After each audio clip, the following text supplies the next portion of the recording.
अरे बिटिया बहुत बड़ी हो गई। आगे दिया। नमस्ते। आओ बेटा।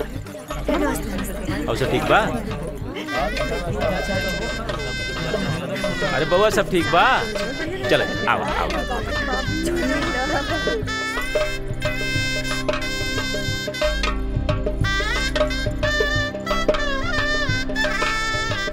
हो गईल की ना, बारात पहुँचे वाला बा।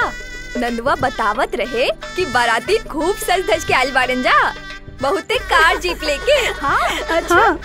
हाँ।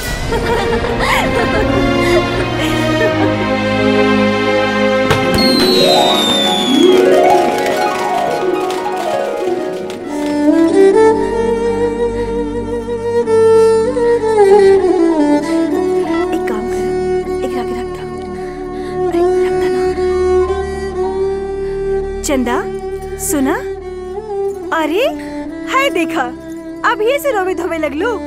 एकरा खातिर ना बहुत टाइम बा, विदाई के टाइम मन भर के रो लिहा, समझ लू? हाँ बेचू भैया फोन नहीं। चंदा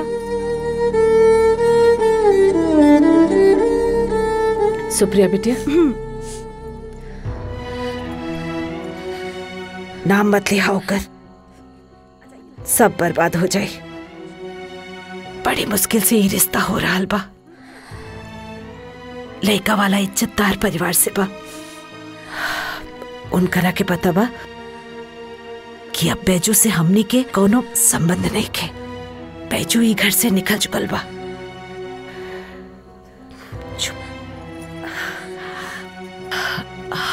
अब अपन सकल सुधारा, बारात आ गई बा। जल्दी करा तू सब।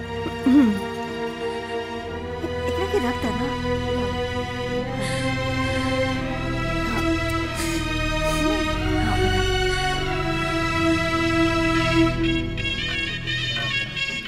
आई मास्टर साहब।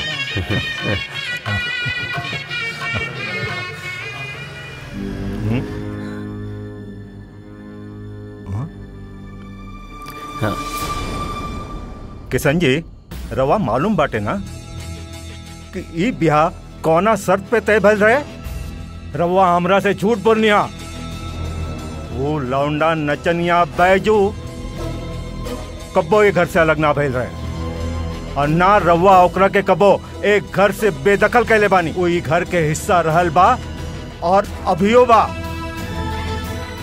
ई का कहा था नहीं समझी जी? समझी जी नहीं है कहीं तो अच्छा रही। अब अरे राउर बेटी हमार बहू नहीं के बनल, ये बारात वापस जाई, ये ब्याह नहीं के हो सकत।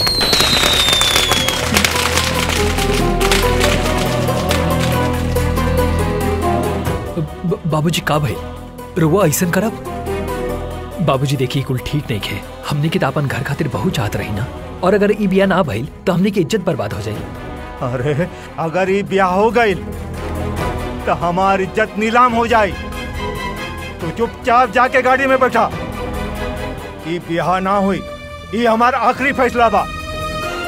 मास्टर हम बर्बाद हो जाए मास्टर साहब। हम समाज में का मुंह दिखाई? हम विश्वास करी रहो हमनी के। हम कहता नहीं ना तक केहू से पूछ ली। बैजू कई महीना से यहाँ नहीं खे रहा। हाँ, ओकरा संग हमार कोनो रिश्ता भी नहीं खे। हाँ, विश्वास करी हमनी के। तो फिर ऊ के बा जे राउर घर में राउर बेटी संगे मौजूद बा? हाँ के भाऊ?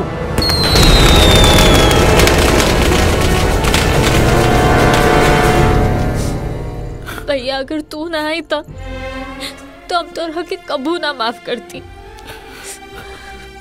अरे पगली, कहीं तो हमारी बहन हो तू। हम तुम्हारे शादी में कैसे ना आई थी, कैसे नाराज करती तो के? नाराज तो तू कुल बाराती के कर देला। बता ना कौना जन्म के बदला ले ताड़ा। लौंडा नाच करत करत मन नहीं के भरल तो आ गईला अपन बहन के डोली रोके। अरे लौट गई बारात। भैया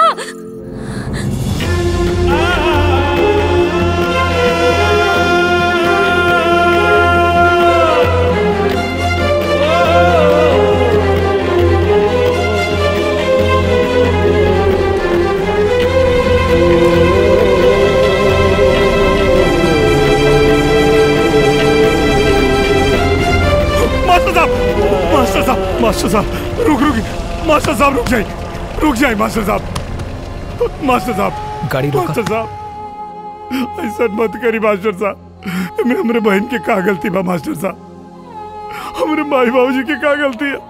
आप सोच चक्कर दरवाजे से बारात लौट जाए, वो लड़की के काल हुई। गलती हमारे मास्टर साहब। जोन सजा देवे के बाद हम के दी मास्टर साहब, हमरे बहन के ना मास्टर साहब। अरे हम तो एक घर से बेघर हो चुकल बानी और वो हमके कसम दे दे कि भैया एक बार मिले आजा। तब चोरी से उसे मिले आगे नहीं मास्टर साहब। हम आपसे वादा करे था नहीं कि हम बहुत दूर चल जाए और लौट के कभी भी हम यहाँ ना आए मास्टर साहब। हमरे बहन के कोनो कसूर ना मास्टर साहब। ओके माफ कर दी, गरीब प्रणाम करी मास्टर साहब और बारात वापस ले चले। हम आपके आगे हाथ जोड़े तारी मास्टर साहब। चलो मास्टर साहब।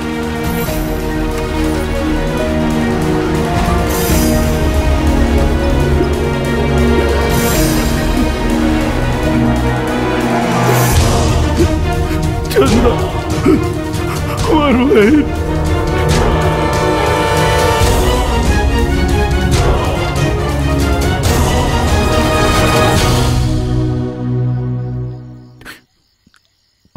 ए बैजू,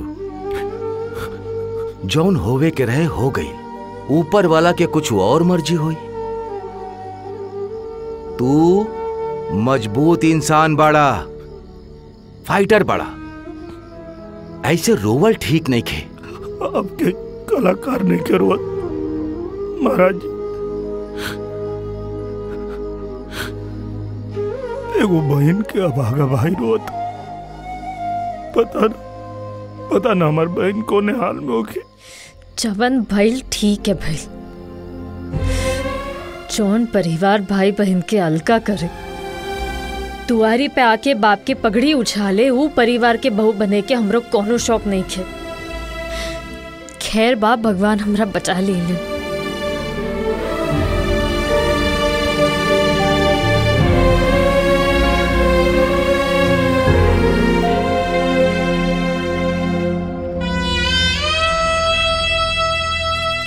बाबूजी रउए कहत रही नु कि भीख मांगला से कुछ ना मिलेला, कुछ करे के बाद अपने आप के लायक बनावा। पर रहुआ तो फिर से चल गई रही मास्टर जी की भीख मांगे। देख लेने नु का मिलन। बाबूजी परसों पहले रहुआ कवन कसम खाइल रही, केकरा खातिर खाइल रही? अपना बेटी के खातिर नु। फिर आज वही बेटी के ऐसा बेचला से रहुआ के सुकून मिली का?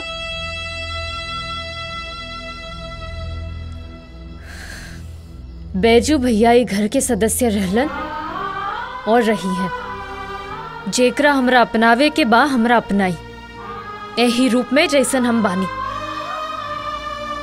हमरे बदले के जरूरत नहीं खे।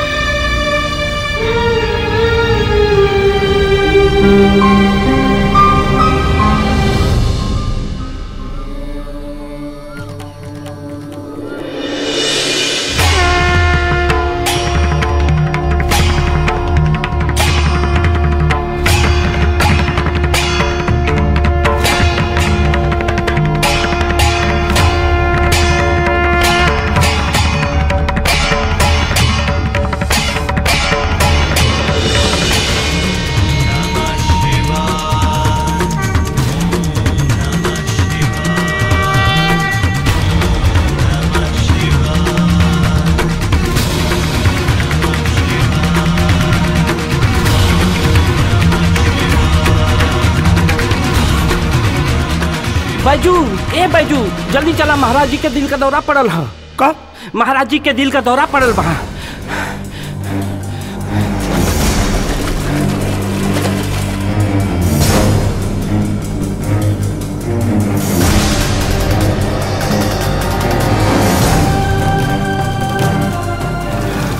महाराज कहा होगी? गाड़ी बुलाओ लोग, ले चलो हॉस्पिटल। ना बैजू ना, अब हमरे पास समय नहीं के बेटा। हमार आखिरी इच्छा बा ई लड़की के अपन धर्म पत्नी बना के ले आइया और आश्रम के बहू बना के रखिया।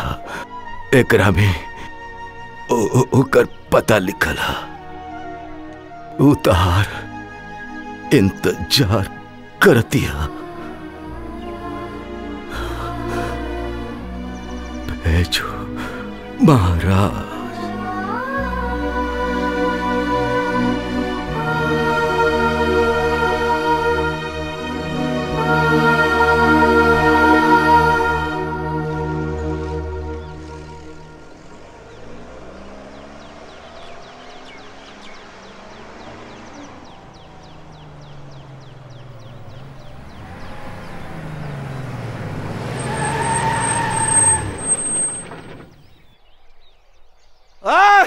निकल रे बजुआ रे, चल बाहर निकल। अब इन्हें आने का रे, तू तो हमार निमंत्रण ठुकरा दे ले। कम से कम अपन ब्याह के निमंत्रण तो हमरा के भिजवा देता। का रे, का लगल तहरा के? का तहार ब्याह में हम आ जाती तो तहार मौगी के छीन लेती तहरा से? हैं भैया जी, कम से कम आज तक हमारी इज्जत के ख्याल करी। हम तो तहार इज्जत बढ़ावे खातिर आयल बानी। चला कोनो बात ना, अब तू ब्याह करिए लेला, तनी कनिया के हम मुंह दिखाए कर ले। भैया जी ऐसे कहा यहाँ सड़क पे करता नहीं, हमरा बारे में ना तो कम से कम तनी ओकरा बारे में तो सोची। उ का सोची? तो ठीक बा ना, जाके ओकरे से पूछ लेता नहीं कि का सोची। हैं तनी कनिया के मुंह दिखाई कर लेता नहीं।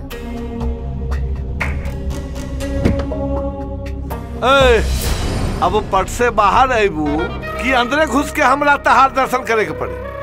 तनी हमहू तो देखी कि लौंडा नाच के वाला बेजुआ से के लड़की बियाह के ले बिया।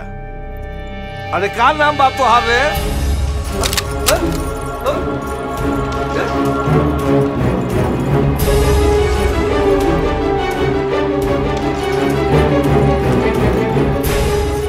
झुमरी, झुमरी नाम बा हमार।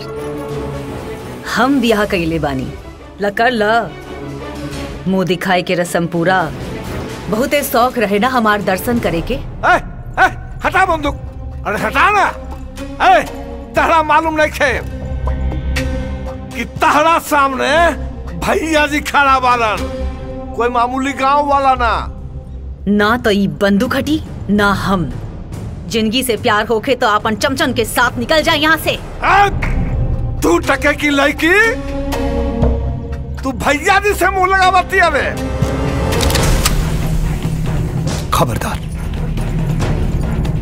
अगर हमरे मेहरारू के बारे में एक शब्द भी गलत बोल रहा था ना, निकला यहां से।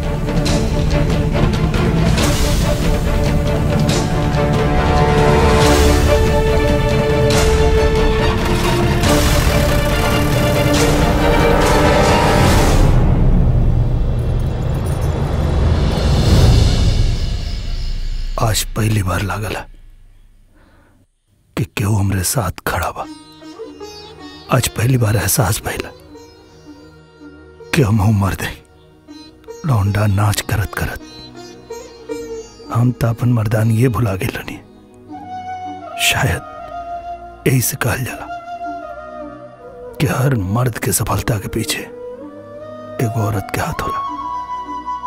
जो सम्मान आज तो हमके दियो लो, हम जिंदगी भर ना भुलाई। आज से राउर पैर सम्मान के साथ थिरकी। ओकरा में बांधल घुंघरू की आवाज खाली बिहार ना पूरा दुनिया में सुनाई दी।